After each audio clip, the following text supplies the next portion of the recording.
ایک کرب مسلسل کی سزا دیں تو کسے دیں، مقتل میں ہیں جینے کی دعا دیں تو کسے دیں۔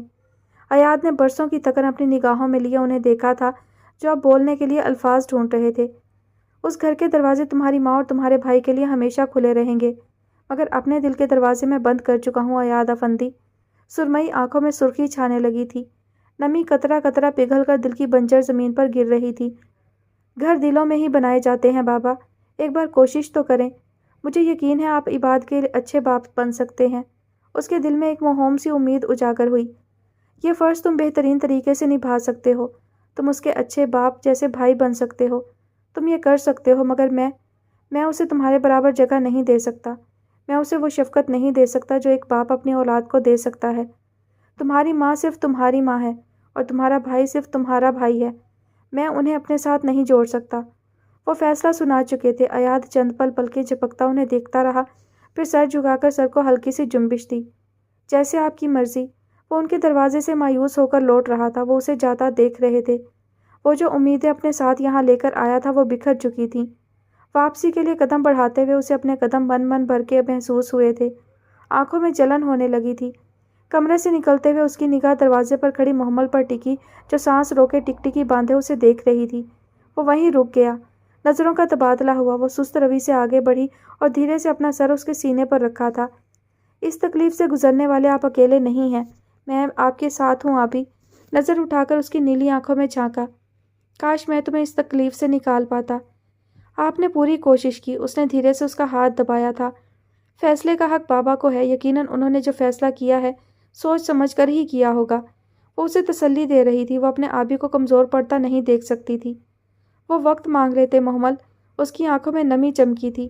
محمل نے رک کر اس کی ساحر آنکھوں میں جھانکا تھا۔ آبی آپ کمزور نہیں پڑیں گے، بالکل بھی نہیں۔ ہم مل کر اچھے وقت کا انتظار کریں گے، اس وقت کا جب ہم سب ساتھ ہوں گے۔ تمہیں اب بھی یہ ممکن لگتا ہے؟ محمل نے سر ہلا دیا۔ ہم کوشش کریں گے، سب ممکن ہے۔ وہ اسے دیکھ کر رہ گیا۔ آپ کریں گے نا کوشش؟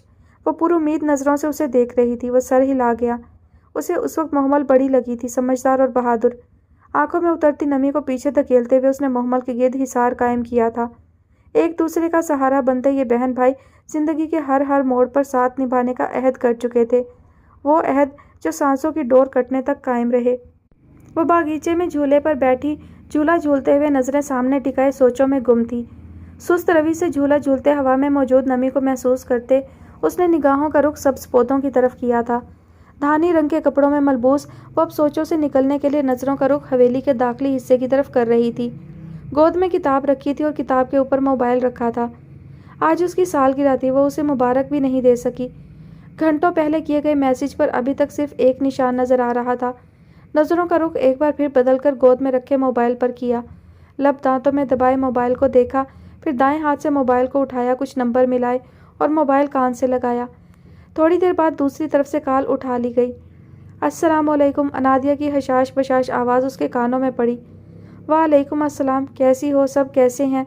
دھیمی آواز میں اس نے جواب دے کر پوچھا۔ میں ٹھیک، سب ٹھیک، اپنا بتاؤ۔ ٹھیک ہوں، کیا ہو رہا ہے؟ اسے اپنا دھیان بٹانے کے لیے یہی طریقہ ملا تھا۔ ابھی ہم سب بیٹھے چائے پی رہے ہیں، اسپیکر آن ہے، سب تمہیں سن رہے ہیں۔ تھوڑی دیر بعد مہندی لگوانے جائیں گے، صبح نکاح ہے نا، تبھی۔ مجھے بھی آنا ہے، رو دوں گی اب؟ عروہ کو اب اپنی بے بسی پر رونا آیا تھا۔ ارے لڑکی، حوصلہ رکھو، اسامہ کہاں ہے؟ عریشہ بیگم کی آواز پر اس نے نچلا ہونٹ دانتوں میں دبایا۔ باہر گیا ہے، اس کی آواز رند گئی تھی۔ عریشہ نے نظروں ہی نظروں میں انادیہ کو اشارہ کیا۔ وہ سر ہلاتی موبائل میز سے اٹھا کر لاؤنج سے نکل کر اپنے کمرے میں آئی۔ ہادی کو کہوں محمل کو ساتھ لے آئے، بہتر فیل کرو گی؟ نہیں بھائی، تنگ ہوں گے، رہنے دو، اسامہ آنے والا ہوگا، اس نے آنکھوں کے کناروں کو صاف کرتے ہوئے کہا۔ ٹھیک، پیپر کیسا ہوا؟ اچھا ہوا، وہ اب خود کو کافی حد تک سنبھال چکی تھی۔ انادیہ اب اس کا موڈ ٹھیک کرنے کے لیے شادی کی تفصیلات اور ساتھ ہی اپنے کارنامے بتا رہی تھی جنہیں وہ ہلکا سا مسکراتے ہوئے سن رہی تھی۔ وہ کرسی پر آنکھیں موندے بیٹھے تھے، سر کرسی کی پشت پر ٹکا رکھا تھا۔ راکنگ چیئر آہستہ آہستہ جھول رہی تھی۔ ذہن مختلف سوچوں میں جکڑا تھا، چہرے پر کرب کے تاثرات تھے جنہیں اندر داخل ہوتی محمل نے بخوبی دیکھا تھا۔ وہ دھیرے دھیرے قدم اٹھاتی اندر آئی۔ بابا، ان کے سرہانے کھڑے ہو کر اس نے انہیں آواز دی۔ حارث نے دھیرے سے آنکھیں کھول کر اسے دیکھا۔ سرمئی آنکھوں میں نمی چمک رہی تھی، وہ انہیں دیکھ کر رہ گئی۔ بیٹھو، وہ ان کے سامنے رکھی کرسی پر بیٹھ گئی۔ بابا آبی کی بات مان لیں، میں اور آبی انا اور آپ کو ساتھ دیکھنا چاہتے ہیں بس۔ آپ جانتے ہیں آبی اپنے لیے کبھی یہ خواہش نہ کرتے، آپ کے جتنے احسان ہیں ہم پر وہ کبھی بھی آپ سے یہ بات نہ کہتے۔ میں جانتی ہوں وہ یہ میرے لیے کہہ رہے ہیں۔ بابا پلیز ہمیں مایوس مت کریں، صرف ایک دفعہ آبی کی بات پر سوچیں تو۔ آنکھوں سے ایک آنسو لڑکتا ہوا گال پر پھسلا۔ حارث نے گہری سانس لی، پھر سیدھے ہوئے ہاتھ بڑھا کر اس کے دونوں ہاتھ تھامے، بائیں ہاتھ سے اس کے آنسوؤں کو چنا، پھر سرمئی آنکھیں اس کی آنکھوں میں گاڑی۔ میں نے تم دونوں پر کوئی احسان نہیں کیا محمل، یہ سب میرا فرض تھا جسے نبھانے کی میں نے پوری کوشش کی ہے، اور اگر تمہیں لگتا ہے کہ میں تمہارے آبی کی بات کے پیچھے چھپے مقصد سے ناواقف ہوں تو یہ غلط ہے۔ میں اس کی رگ رگ سے واقف ہوں۔ ان کی آواز میں عجیب سی نمی کا احساس تھا۔ پھر آپ کیوں منع کر رہے ہیں؟ آپ جتنا وقت چاہیں لے لیں، مگر یوں ہمیں مایوس نہ کریں۔ اس نے التجا کی۔ حارث چند لمحے اسے دیکھتے رہے، پھر گہری سانس لی۔ میں نے جب بزنس کی دنیا میں قدم رکھا تو یہ سب میرے لیے نیا تھا۔ میں نا تجربہ کار تھا، بزنس کی گہرائیوں کو نہیں جانتا تھا۔ میرے ساتھ تمہارے ماموں اور ایک اور بندہ شامل تھا۔ بزنس میں کوئی اونچ نیچ ہوئی، تمہارے ماموں پر الزام لگے اور انہیں جیل ہو گئی، جس کا قصوروار مجھے ٹھہرایا گیا۔ محمل غور سے انہیں سننے لگی۔ سب کچھ اس کے لیے نیا تھا، ایک کہانی کی طرح۔ بات یہیں ختم نہیں ہوئی۔ تمہاری نانی دل کی مریضہ تھیں، یہ صدمہ برداشت نہیں کر پائیں اور دنیا فانی سے رخصت ہو گئیں۔ ان دنوں تمہاری پیدائش کے دن قریب تھے۔ تمہاری ماں کی جس دن طبیعت بگڑی اسی دن تمہارے ماموں کو جیل سے رہا کیا گیا۔ تم اور تمہاری ماں دونوں کی جانوں کو خطرہ تھا۔ ڈاکٹرز نے پیپرز پر سائن تک کروا لیے تھے جن کے مطابق میں نے بیوی اور بیٹی میں سے بیوی کو چنا تھا۔ حارث نے نظریں جھکائی تھیں۔ محمل نے سانس روکے انہیں دیکھا۔ آنکھیں ذرا سی پھیل کر بڑی ہو گئی تھیں۔ اس رات ایاد گھر میں اکیلا تھا۔ میں پریشان تھا اس کی طرف سے بھی، مگر یہاں میری ضرورت تھی۔ پریشانی میں یوسف کو اطلاع بھی نہ دے سکا۔ اگلے دن تم اس دنیا میں آئی، میں بہت خوش تھا۔ تمہارے کانوں میں خود اذان دی، تمہیں تمہاری ماں کی گود میں دیا۔ ایک لمحے کے لیے مجھے لگا تھا سب ٹھیک ہو گیا ہے، مگر تبھی یوسف کا فون آیا۔ تمہارے ماموں اپنے گھر سے غصے کی حالت میں نکلے تھے، یقیناً یہاں آ رہے تھے۔ میں نے اکیلے جانا چاہا مگر تمہاری ماں کو ایاد کی فکر تھی تو اسے بھی ساتھ لے آیا میں۔ ادھر آئے تو راستے میں ہی تیز بارش شروع ہو گئی۔ بجلی کی کڑک، بادلوں کی گرج عجیب بے چین کرنے والا ماحول بنا رہی تھی۔ میں اندر گیا تو ایاد کو سہم کر خود میں سمٹا پایا۔ اس کی نظر جیسے ہی مجھ پر پڑی تو مجھ سے لپٹ گیا تھا۔ میرے پیچھے ہی تمہارے ماموں بھی آ گئے۔ انہوں نے آتے ہی شور شرابہ ڈالا اور میرا گریبان پکڑ لیا۔ تمہارا آبی ذرا جذباتی بندہ ہے، شروع سے ہی تھا۔ وہ ہلکا سا مسکرائے۔ آگے بڑھ کر اس نے تمہارے ماموں کو دھکا دیا۔ ذرا سا تھا مگر اتنے غصے میں تھا کہ تمہارے ماموں لڑکھڑا گئے تھے۔ غصے میں آ کر انہوں نے ایاد کو تھپڑ مارا تھا۔ تمہاری ماں آگے آئی اور کہا کہ وہ تمہارے ماموں کے ساتھ چلنے پر راضی ہے۔ اس وقت سب کچھ میرے ہاتھ سے ریت کی طرح پھسل رہا تھا۔ سمجھ نہیں آ رہا تھا کیا کروں۔ تمہاری ماں تمہارے آبی کے سامنے بیٹھی اور پوچھا کہ وہ کس کے ساتھ رہنا چاہتا ہے۔ تمہارے آبی کا فیصلہ ہمیشہ کی طرح صرف اس کی زندگی پر نہیں بلکہ تمہاری زندگی پر بھی اثر انداز ہونا تھا۔ انہوں نے رک کر محمل کو دیکھا جو بغور انہیں سن رہی تھی۔ کبھی کبھی تم دونوں کو دیکھ کر سوچتا ہوں کہ تم دونوں دو ہو کر بھی ایک ہو، ایک دوسرے کے بنا جی نہیں سکتے۔ تم میں سے ایک کا عمل خود بخود دوسرے کی زندگی پر بھی اثر انداز ہوتا ہے۔ ایک جان ہو تم۔ محمل نم آنکھوں سے مسکرائی تھی۔ حارث نے گہری سانس لی۔ تمہارے بھائی نے میرے حق میں فیصلہ سنایا۔ تمہاری ماں تمہیں اور تمہارے آبی کو میرے حوالے کر کے خود اس گھر کی دہلیز پار کر گئی، کبھی نہ لوٹنے کے لیے۔ ایاد تمہاری ماں کے پیچھے لپکا۔ بارش کی وجہ سے سڑک پر پانی جمع تھا۔ اس کا پاؤں پھسلا، ماتھے پر چوٹ آئی۔ اس کی پیشانی پر موجود نشان اسی رات کا داغ ہے۔ یہیں بس نہیں ہوئی تو سامنے سے ایک گاڑی آئی اور تمہارے آبی کو کچلتی ہوئی آگے بڑھ گئی۔ محمل نے چونک کر انہیں دیکھا تھا۔ اس کا آبی اتنی تکلیفوں سے گزرا تھا اور وہ آج تک انجان تھی۔ وہ چھوٹا تھا محمل، وہ یہ سب برداشت نہیں کر سکتا تھا مگر اس نے کیا۔ اس کا جتنا بڑا ایکسیڈنٹ ہوا تھا نا، ڈاکٹرز نے کہا تھا کہ موت ذاتی طور پر اس کا گوشت واپس ہڈیوں سے جڑا ہے، ورنہ اس میں کچھ نہیں بچا تھا، کچھ بھی نہیں۔ ان کی آواز کپ کپائی تھی۔ ماضی کے زخم تازہ ہوئے تھے۔ تمہاری ماں اسے دیکھنے آئی تھی اور جب ڈاکٹر نے اس کے مرنے کی خبر سنائی تو وہ مزید کچھ سنے بنا اپنے بھائی کے ساتھ چلی گئی۔ مجھ سے اس دوران ایک سنگین غلطی سرزد ہوئی محمل، اس کا ازالہ کرنے میں ہمیشہ ناکام رہا۔ انہوں نے سر جھکایا تھا۔ میں تمہاری ماں کے پاس گیا تھا، میں نے اسے بتایا تھا ایاد زندہ ہے اور وہ یہ بات پہلے ہی جانتی تھی، لیکن یہ بات میں نے تاعمر ایاد سے چھپائی۔ وہ اس تکلیف میں تڑپتا رہا کہ اس کی ماں کے لیے وہ مر گیا ہے اور میں خاموش تماشائی بنا رہا۔ مجھے ڈر تھا وہ یہ جان کر اپنی ماں کے پاس چلا جائے گا، تمہیں بھی لے جائے گا، میں خالی ہاتھ رہ جاؤں گا۔ اپنی خود غرضی کی وجہ سے میں اسے کبھی یہ بات نہیں بتا پایا۔ میں جانتا ہوں کہ اب وہ یہ بات جان چکا ہے مگر نظر انداز کرنے کی کوشش میں ہے۔ مجھے لگتا ہے وہ مجھے کبھی معاف نہیں کرے گا، کبھی نہیں۔ محمل نچلا ہونٹ دانتوں میں سختی سے دبائے انہیں دیکھ رہی تھی۔ میں نے تمہاری ماں سے رحم کی بھیک مانگی تھی، وعدے کیے تھے کہ اسے یا اپنے بچوں پر کوئی تکلیف نہیں آنے دوں گا، مگر وہ اولاد کی محبت میں سب بھلائے بیٹھی تھی۔ کچھ دنوں بعد اس نے مجھ سے خلا لے لی۔ حارث نے گہری سانس لی۔ سننے میں آیا وہ اسلام آباد سے کہیں چلی گئی تھی، پھر وہاں سے لندن۔ یوں ہماری زندگیوں سے تمہاری ماں خاموشی سے نکل گئی۔ تمہارا آبی دن بہ دن خاموش ہوتا جا رہا تھا۔ اس کی حرکتیں عجیب تھیں، گھنٹوں ایک ہی نقطے کو تکتا رہتا، کئی راتیں نیند کا سرما نہ لگانا، کھانے کے قریب نہ جانا، ایک ہی جگہ پر بیٹھنا، اور رہی سہی کسر وہ اسکول میں پوری کر لیتا۔ اول تو خاموش رہتا اور دوسرا زدوکوب کر کے آ جاتا۔ مجھے یاد ہے تمہاری ماں کے جانے کے بعد اسکول میں یہ اکثر لڑکوں کو پیٹ کر آتا تھا۔ وجہ صرف یہ بتاتا تھا کہ وہ مجھ سے میری ماں کے بارے میں پوچھتے ہیں، یہ جانتے ہوئے بھی کہ وہ میرے ساتھ نہیں رہتی۔ پہلوانوں کی طرح آستینے چڑھائے، ماتھے پر بل ڈالے، لال پڑتے چہرے کے ساتھ نیلی آنکھوں سے سب کو گھورتے ہوئے وہ گھر آتا تھا۔ سانس اکثر پھولی ہوئی ہوتی تھی، ناک کو سکیڑ لیتا تھا، آنکھوں کو پھیلا لیتا تھا، پیشانی پر خون کی بوندیں ہوتی تھی، شرٹ گرد آلود ہوتی تھی۔ کئی بار اسے کھاڑے میں لڑوانے کا سوچا تھا میں نے۔ وہ ہلکا سا مسکرا دی۔ مجھے اور کوئی حل نہیں ملا تو کانوں سے پکڑ کر اسے سائیکالوجسٹ کے پاس لے گیا۔ وہاں سے بھی الٹے قدموں واپس آ گیا، مگر صد شکر کہ اتنے عرصے بعد وہ مجھ سے مخاطب ہوا اور کہا، آپ جو کہیں گے میں کروں گا، مگر آئندہ مجھے یہاں مت لائیے گا۔ نالائق نے صرف ٹرخایا تھا۔ ان کے منہ بسور کر کہنے پر وہ ہلکا سا ہنس دی۔ وہ آہستہ آہستہ ٹھیک ہونے لگا، مگر اس میں کافی حد تک بدلاؤ آ گیا۔ وہ عادی سے ایاد بن گیا، سنجیدہ اور سخت مزاج، کم گو اور تنہائی پسند۔ اس کی جان تم میں بستی تھی۔ اس کا اکلوتا دوست ہادی تھا، اور کبھی کبھار وہ مجھے بھی اپنا باپ مان لیتا تھا۔ زندگی میں سب ٹھیک ہونے لگا تھا، تم دونوں بڑے ہو رہے تھے۔ میں نے کبھی دوسری شادی کا نہیں سوچا، وجہ تم دونوں تھے۔ میں اپنی پوری توجہ تمہیں دینا چاہتا تھا۔ میں تم پر سوتیلی ماں مسلط نہیں کرنا چاہتا تھا، کیونکہ اس لڑکے کا کچھ نہیں پتہ، یہ اسے بھی کہہ سکتا تھا کہ اب اگر کچھ کہا تو منہ توڑ دوں گا۔ محمل اب کھلکھلا کر ہنسی تھی۔ حارث ہلکا سا مسکرا دیے۔ مجھے اس کی شادی کا شوق چڑھا، وجہ صرف اسے تنہائی سے نکالنا تھی، اور وہ اچھی بہو ثابت ہوئی، مگر یہ نالائق لندن چلا گیا۔ پڑھائی صرف بہانہ تھا، یہ وہاں اپنی ماں کو ڈھونڈنے گیا تھا۔ اسے آج بھی لگتا ہے میں اس حقیقت سے ناآشنا ہوں، مگر میں نے کہا نا، میں اس کی رگ رگ سے واقف ہوں۔ محمل نے حیرت سے انہیں دیکھا، یہ انکشاف بھی اس کے لیے نیا تھا۔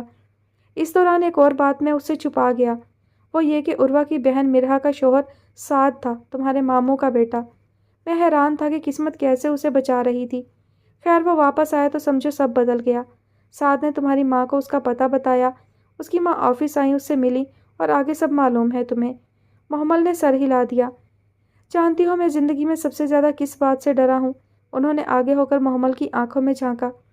صرف اس سے کہ میری اولاد مجھ سے جدا نہ ہو جائے۔ تم دونوں میرا کل سرمایہ ہو۔ جب تمہاری ماں واپس آئی تو مجھے لگا میں نے تمہیں کھو دیا، مگر میں غلط تھا۔ میں باپ ہوں تم دونوں کا، میرا حق ہے تم پر، کوئی تم دونوں کو نہیں لے سکتا مجھ سے، میں جان گیا ہوں۔ وہ رکے، پھر گہری سانس لیتے ہوئے کرسی کی پشت سے ٹیک لگائی۔ رہی بات ایاد نے جو کہا ہے، وہ میں کسی صورت نہیں مانوں گا۔ تمہاری ماں جب چاہے یہاں آ سکتی ہے، وہ یہاں رہ بھی سکتی ہے، مگر میرے اور اس کے راستے جدا ہیں، انہیں جوڑنے کی کوشش بیکار ہے۔ ہر چیز کا ایک وقت ہوتا ہے، ضروری نہیں زندگی میں سب کچھ مکمل ہو، کچھ ادھورا بھی رہنا چاہیے۔ جو جیسا ہے اسے ویسا ہی رہنے دو محمل۔ اب بوڑھا ہو گیا ہوں، ہمت کم ہوتی جا رہی ہے۔ میری ہموار راہوں میں اگر پھول نہیں اگا سکتے تو کانٹے بھی مت بچھاؤ۔ ان کے اٹھے کندھے ڈھیلے پڑے۔ محمل ٹکٹکی باندھے انہیں دیکھے گئی۔ آپ اپنا فیصلہ نہیں بدلیں گے؟ اس نے ایک آخری کوشش کی تھی۔ حارث نے دھیرے سے نفی میں سر ہلا دیا۔ محمل نے لب سختی سے دانتوں میں دبائے۔ جیسے آپ کی مرضی بابا۔ وہ کرسی سے اٹھ کھڑی ہوئی تھی، وہ جانے کے لیے مڑی تو حارث نے اسے روکا۔ ایاد سے کہنا ہو سکے تو مجھے معاف کر دے۔ اس کے حلق میں آنسوؤں کا گولا اٹکنے لگا تھا، منہ پر ہاتھ رکھے اپنی سسکیوں کو دباتی وہ باہر آئی تو دروازے پر ایاد کو کھڑا پایا۔ وہ کب سے وہاں کھڑا تھا، اس نے کتنی باتیں سنی تھیں، وہ کچھ نہیں جانتی تھی۔ اس نے نم آنکھوں سے ایاد کا دایاں ہاتھ تھاما۔ آج اس کے لیے عزت، مان اور محبت میں کئی گنا اضافہ ہوا تھا۔ وہ دھیرے سے اس کے ہاتھ کی پشت پر اپنے لب رکھ گئی تھی، اور پھر اس کے ہاتھ پر سر ٹکائے وہ رو دی تھی۔ ایاد نے دکھ سے اسے دیکھا تھا۔ وہ نہیں مان رہے، سسکیوں کے درمیان اس نے کہا تھا۔ جانتا ہوں، وہ یہی کہہ پایا۔ محمل کے رونے میں شدت آ رہی تھی، وہ اتنی مضبوط اور بہادر نہیں تھی جتنی اسے کچھ گھنٹوں پہلے لگی تھی۔ وہ ویسی ہی تھی، معصوم اور نازک۔ واپسی کب ہوگی تمہاری؟ وہ دروازے پر کھڑا اس سے پوچھ رہا تھا۔ بیگ کی زپ بند کرتی مشل نے ایک لمحے کے لیے نگاہ اٹھا کر اسے دیکھا۔ دعا کرنا وہیں سے ڈیوٹی کہیں اور لگ جائے، واپس نہ آنا پڑے۔ وہ اب اپنی پستول کی میگزین کھول کر دیکھ رہی تھی۔ مشل؟ ہاں؟ سوالیہ نظروں سے اسے دیکھا۔ کیا یہ میری وجہ سے ہے؟ وہ آنکھیں سکیڑے پوچھ رہا تھا۔ مشل نے گہری سانس لیتے ہوئے پستول بیڈ پر پھینکی اور دھیرے دھیرے قدم اٹھاتی اس کے مقابل کھڑی ہوئی۔ نہیں، تمہارے آنے سے پہلے بھی میں اس زمین کی پکار پر لبیک کہتی تھی، اب بھی کہہ رہی ہوں۔ بے فکر رہو تم اور بھول جاؤ وہ سب۔ ایک بات پوچھوں؟ وہ سینے پر ہاتھ باندھے اسے دیکھ رہا تھا۔ مشل نے سر کو جنبش دی۔ تمہیں نہیں لگتا تم ذرا مختلف سی ہو؟ تم نے دوسری لڑکیوں کی نسبت جلد اس بات کو قبول کر لیا۔ ہاں، میں مختلف ہوں کیونکہ مجھے لگتا ہے جب تک اپنی محبت پر آپ خود یقین نہیں کریں گے تب تک دوسروں کو کیسے یقین دلا سکتے ہیں؟ ایک لمحے کے لیے وہ لاجواب ہوا تھا۔ اس نے کچھ کہنے کے لیے لب کھولے پھر بند کر دیے۔ مشل واپس پلٹ گئی۔ امید ہے تمہیں اور حسان کو بھی جلد ہی کوئی ڈیوٹی مل جائے گی۔ تب تک تم کہاں رہو گے؟ وہ بیڈ پر بیٹھ کر جاگرز پہنتے ہوئے پوچھ رہی تھی۔ یہیں حویلی میں، ابھی وہیں سے آ رہا ہوں، کل واپس جاؤں گا، آج آخری چھٹی ہے۔ مشل نے سمجھ کر سر ہلا دیا، پھر اٹھ کر سنگھار میز کے پاس آئی۔ ایک نظر آئینے میں نظر آتے اپنے عکس کو دیکھا۔ سبز وردی پہنے، سیاہ حجاب اوڑھے، سنجیدگی کا لبادہ اوڑھے وہ مکمل تیار تھی۔ پھر ملتے ہیں۔ اس کے لبوں پر ذرا سی مسکراہٹ آئی۔ بیگ اٹھا کر کندھے پر ڈالا اور اس کے سامنے کھڑی ہوئی۔ آریان نے ایک طرف ہو کر اسے راستہ دیا۔ اللہ حافظ۔ وہ کمرے سے نکل گئی۔ تمہارا انتظار کروں گا۔ اپنے عقب سے آتی آواز پر وہ ٹھٹک کر رکی تھی۔ حیرت سے پلک جھپکی، پھر لمبے لمبے ڈگ بھرتی آگے بڑھ گئی۔ آریان اس کے نظروں سے اوجھل ہونے تک اس کی پشت کو دیکھتا رہا۔ دل پر ایک دم بوجھ سا آن گرا تھا۔ کیا وہ واقعی جا رہی تھی اس کی زندگی سے؟ وہ بے چین ہوا۔ اپنی بدلتی حالت پر خود کو جھڑکتا وہ بھی آگے بڑھ گیا، اپنے پیچھے سناٹا چھوڑ گیا۔ وہ ہادی اور محمل کے ساتھ باغیچے کے پاس کھڑا تھا۔ گھر کا مین گیٹ کھلا تھا اور ڈرائیور گاڑی اندر لا رہا تھا۔ اس نے خود شو روم جانے کے بجائے ڈرائیور کو بھیج دیا تھا۔ اس کے برابر میں کھڑی محمل تھوڑی سی پرجوش تھی۔ ہادی اسے نئی گاڑی کا افتتاح کرنے کے طریقے بتا رہا تھا، اور بقول ہادی کے سب سے بہترین طریقہ یہ تھا کہ اسے گاڑی ہادی کو صدقے میں دے دینی چاہیے، ورنہ نظر لگ جاتی ہے۔ سیاہ جینس پر سیاہ اپر پہنے وہ آنکھیں سکیڑے اب اندر داخل ہوتی گاڑی کو دیکھ رہا تھا۔ سرمئی رنگ کی گاڑی۔ صدقے سے بلائیں ٹل جاتی ہیں ایاد، میری بات مانو۔ ہادی اس کے کان کے پاس جھکا۔ صدقہ اگر بلاؤں کو ہی دیا جائے تو کیا فائدہ؟ اس کے سنجیدگی سے کہنے پر ہادی نے آنکھیں گھمائیں۔ ایک لمبی سڑک کو دیکھ کر خیال آیا، کوئی اس سے بھی لمبی زبان رکھتا ہے۔ وہ مسکراہٹ دباتا نظروں کا رخ پھیر گیا۔ ڈرائیور اب گاڑی سے نکل کر اس کی طرف آ رہا تھا۔ یہ لیں سر گاڑی کی چابی۔ ڈرائیور نے چابی اس کی طرف بڑھائی جو ہادی نے اچک لی۔ چلو محمل، ہم لانگ ڈرائیو پر چلتے ہیں، ہادی نے چابی کو انگلی میں گھماتے ہوئے کہا۔ ابھی آپ چلیں گے؟ محمل نے پرسوچ نظروں سے گاڑی کو دیکھتے ایاد سے پوچھا۔ نیلی آنکھوں کو سکیڑے گاڑی کو دیکھتے ہوئے وہ ٹھٹکا تھا، آنکھیں حیرت سے پھیلی تھیں۔ افندی صاحب جانتے تھے کہ وہ ہمیشہ کالے رنگ کی گاڑیاں لیتا تھا، اس کے باوجود انہوں نے سرمئی رنگ کی گاڑی لی تھی، اور وجہ وہ جان گیا تھا۔ وہ اسے کچھ دکھانا چاہتے تھے، اس کی طبیعت اور مزاج میں آتا غیر معمولی بدلاؤ۔ وہ بدل رہا تھا، وہ ایاد سے عادی بن رہا تھا، اور یہ بدلاؤ اتنے غیر محسوس طریقے سے آ رہا تھا کہ اسے خود بھی خبر نہیں ہوئی تھی، مگر افندی صاحب کی نظروں نے یہ محسوس کر لیا تھا۔ آبی؟ محمل کی آواز پر ایاد نے چونک کر اسے دیکھا۔ چلیں گے؟ وہ اس کی غائب دماغی پر اپنا سوال دہرا رہی تھی۔ اس نے نفی میں سر ہلایا، پھر لمبے لمبے ڈگ بھرتا اندر کی طرف بڑھ گیا۔ انہیں کیا ہوا؟ وہ ہادی کی طرف متوجہ ہوئی۔ گدھا ڈرامے دکھا رہا ہے، تم اسے چھوڑو، آؤ میرے ساتھ۔ وہ محمل کو ساتھ لیے گاڑی کی طرف بڑھ گیا۔ اس کے کمرے میں حسب معمول سناٹا چھایا ہوا تھا۔ اسٹڈی ٹیبل کے گرد رکھی کرسی پر بیٹھا وہ خالی خالی نظروں سے اپنے سامنے رکھی سیاہ کور والی ڈائری کو دیکھ رہا تھا۔ ہاتھ میں قلم تھام رکھا تھا۔ اگر اس میں بدلاؤ آیا تھا تو کیا اس میں اپنی سوچ کو قلم بند کرنے کی ہمت بھی لوٹ آئی تھی؟ اسی سوال کا جواب جاننے کے لیے وہ اب قلم ہاتھوں میں لیے بیٹھا تھا۔ دماغ نے الفاظ بننا چاہے تو تیز ہوا کے جھونکے سے وہ ارد گرد بکھر گئے۔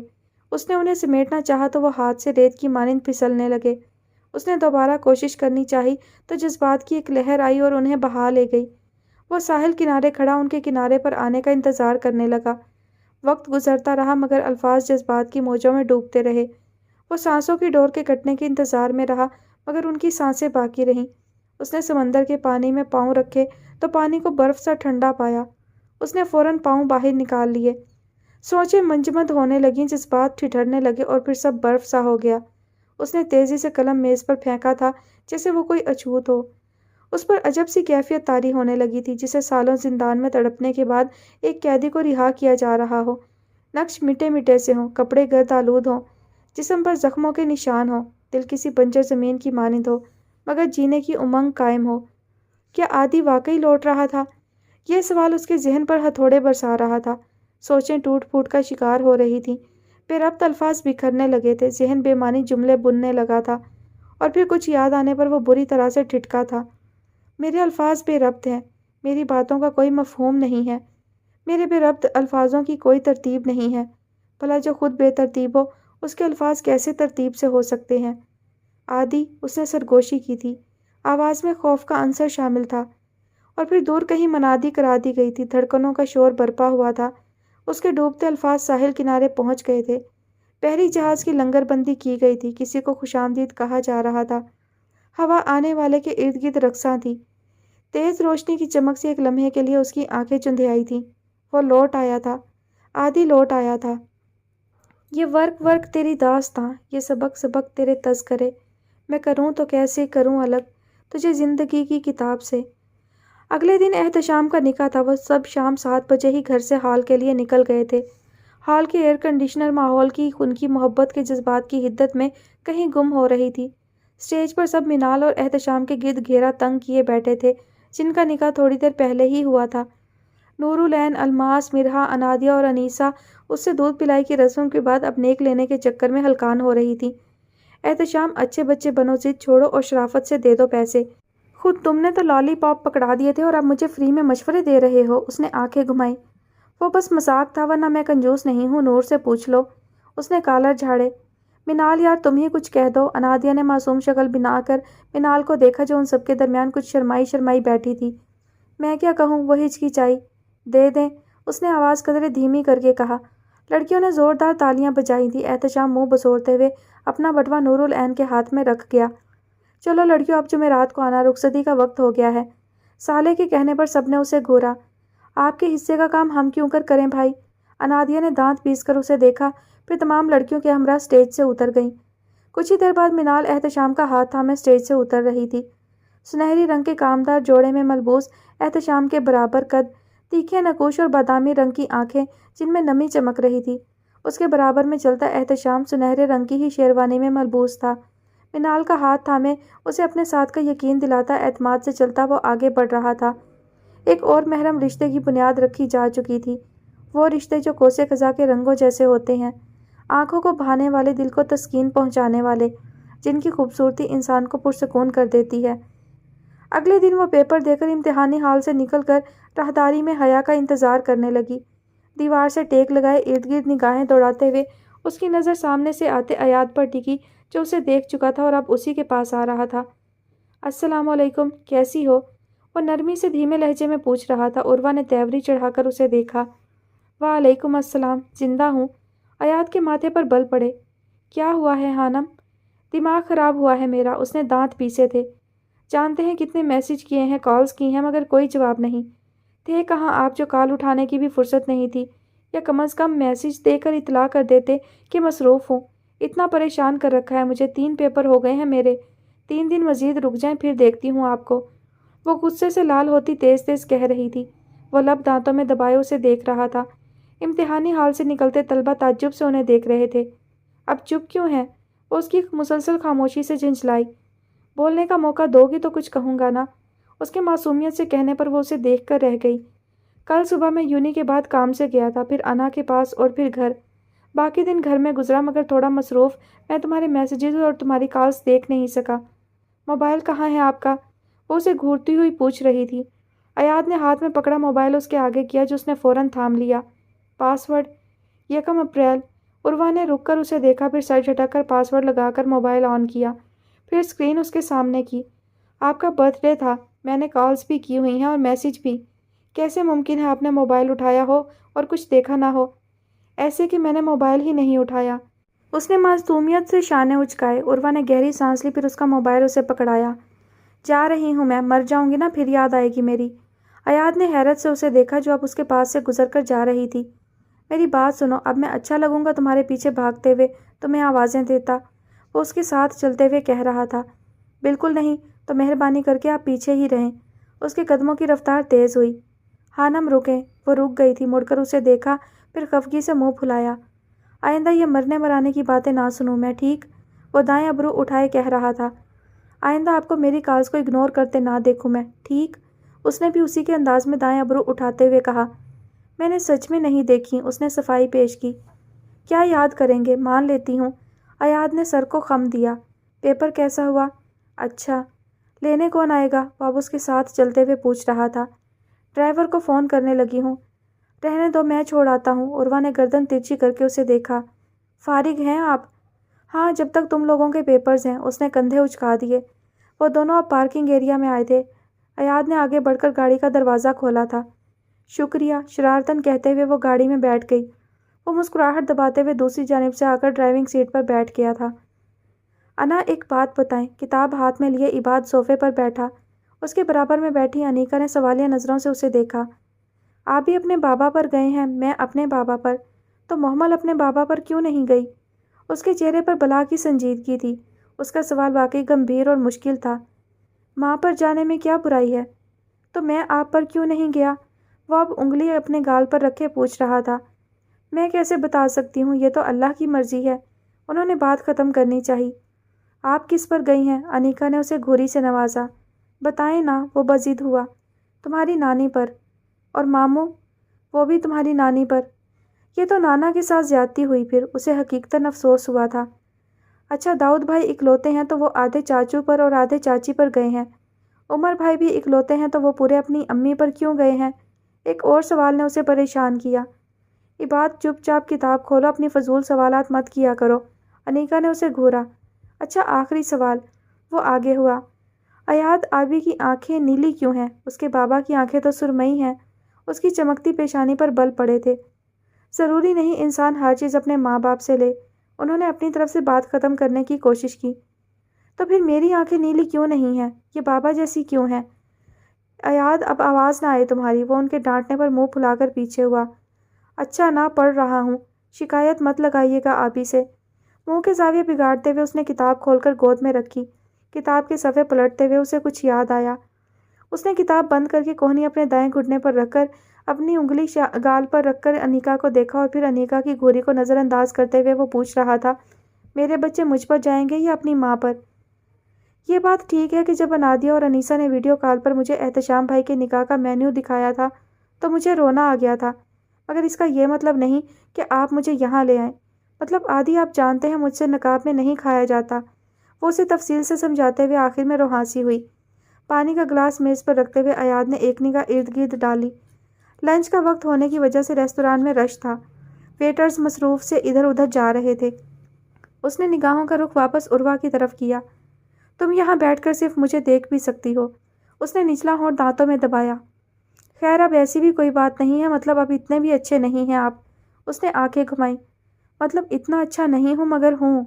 چلیں یہ سوچ کر ہی خوش ہو جائیں، اتنا تو کر ہی سکتی ہوں آپ کے لیے میں۔ اس نے تعظیماً سر جھکایا۔ تم میرے لیے بہت کچھ کر سکتی ہو۔ وہ ہلکا سا مسکرایا۔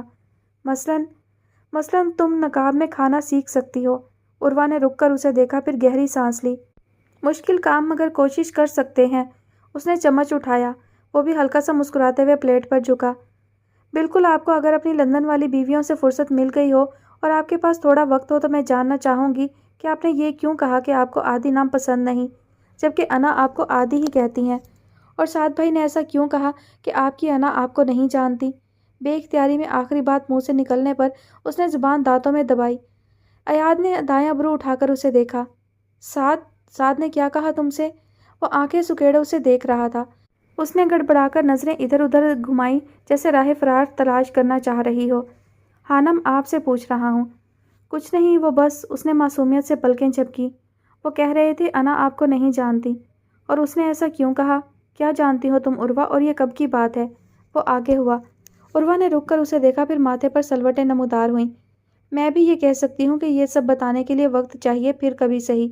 اس نے ایاد کی بات اسے ہی لوٹائی تھی۔ مگر تم یہ نہیں کہو گی۔ وہ اسے دیکھ کر رہ گئی۔ جب آپ لندن میں تھے تو انیسا کی منگنی کی رات ہادی بھائی اور سعد بھائی کی لڑائی ہوئی۔ میں اور محمل پاس ہی کھڑے تھے۔ ہادی بھائی سعد بھائی سے کہہ رہے تھے کہ میرے بھائی اور میری بہن سے دور رہو، اور سعد بھائی حیدر انکل کی کسی غلطی کی بات کر رہے تھے۔ اس نے رک کر ایاد کو دیکھا جو انہماک سے اسے سن رہا تھا۔ وہ ایک لمحے کے توقف کے بعد دوبارہ گویا ہوئی۔ مجھے ان کی باتیں سمجھ میں نہیں آئیں اور پوچھنے پر سعد بھائی نے بس یہ کہا کہ میں ان باتوں کا ذکر کسی سے نہ کروں آپ کے لیے۔ کچھ مہینوں بعد ہادی بھائی کی شادی پر سعد بھائی اور ہادی بھائی کو ساتھ دیکھ کر مجھے تعجب ہوا۔ میں نے سعد بھائی سے پوچھا تو میری ضد پر انہوں نے بس اتنا بتایا کہ سعد بھائی آپ کے ماموں زاد ہیں، اور یہ کہ آپ اور انا اس لیے نہیں مل سکتے کیونکہ انا بہت دور ہیں اور وہ آپ کو نہیں جانتی، بس۔ اس نے بات ختم کر کے ایاد کو دیکھا جو سنجیدگی سے اسے ہی دیکھ رہا تھا۔ تم نے یہ سب مجھے پہلے کیوں نہیں بتایا؟ کب بتاتی؟ جب یہ سب ہوا۔ اس کے ماتھے پر پڑی سروٹوں کو دیکھ کر عروہ نے نچلا ہونٹ دانتوں میں دبایا۔ اسے لگا تھا آج تو وہ گئی۔ آپ لندن میں تھے، تم کال کر سکتی تھیں۔ اس نے حل پیش کیا اور عروہ کو اپنا دامن بچانے کا طریقہ مل گیا تھا۔ وہ آگے ہوئی، اپنی آنکھیں اس کی آنکھوں میں گاڑی۔ اگر آپ کی ناک اتنی بڑی ہے کہ آپ وہاں سے کال نہیں کر سکتے تو میری طرف سے بھی ایسا ہی معاملہ ہے۔ اس نے ایک ایک لفظ چبا چبا کر کہا تھا۔ بات نہ کرنے کی وجہ یہ نہیں تھی عروہ۔ اس نے بات سنبھالنے کی کوشش کی۔ اگر تم مجھے یہ سب پہلے بتا دیتی تو میں لندن سے واپس آ جاتا اور 2 سال پہلے ہی اپنی ماں سے مل چکا ہوتا۔ میری کوئی غلطی نہیں ہے، مجھے معاملے کی حساسیت کا نہیں پتہ تھا۔ آپ سے یہ راز ہادی بھائی اور سعد بھائی نے بھی چھپایا تھا، یقیناً کوئی وجہ ہوگی۔ اس نے سر کو ہلکی سی جنبش دے کر بات ختم کی۔ سعد نے تم سے کیا کہا تھا؟ دہرانا ذرا۔ میں اس بات کا کسی سے ذکر نہ کروں، آپ کے لیے۔ اس نے ماتھے پر بل ڈالے ایاد کو دیکھا جیسے اس کی بات کا مقصد سمجھنے سے قاصر رہی ہو۔ تم یہ بات یہ کہہ کر بھی ختم کر سکتی تھی کہ تم نے یہ میرے لیے کیا، سمپل۔ اس نے شانے اچکا دیے۔ شوخے نہ ہو، پہلے اتنا لڑتے ہیں پھر آخر میں سمپل۔ اس نے ایاد کے ہی انداز میں شانے اچکائے۔ لڑائی کے لیے تو آپ مشہور ہیں۔ اس نے مسکراہٹ دبائی۔ کس نے کہا یہ؟ وہ آنکھیں سکیڑے اسے دیکھ رہی تھی۔ کسی کو کہنے کی ضرورت ہے کیا؟ وہ مسکراتے ہوئے پلیٹ پر جھکا تھا۔ عروہ نے میز پر رکھی کتاب اٹھا کر اس کے سر پر ماری تھی۔ پروفیسر کو مارتے ہوئے تھوڑی شرم نہیں آئی تمہیں؟ وہ سر سہلاتے ہوئے کراہا تھا۔ میں نے تو اپنے شوہر کو مارا ہے۔ اس نے شانے اچکا دیا، پھر کتاب ایک طرف رکھتی چمچ اٹھا کر پلیٹ پر جھکی تھی۔ ایاد اسے گھور کر رہ گیا۔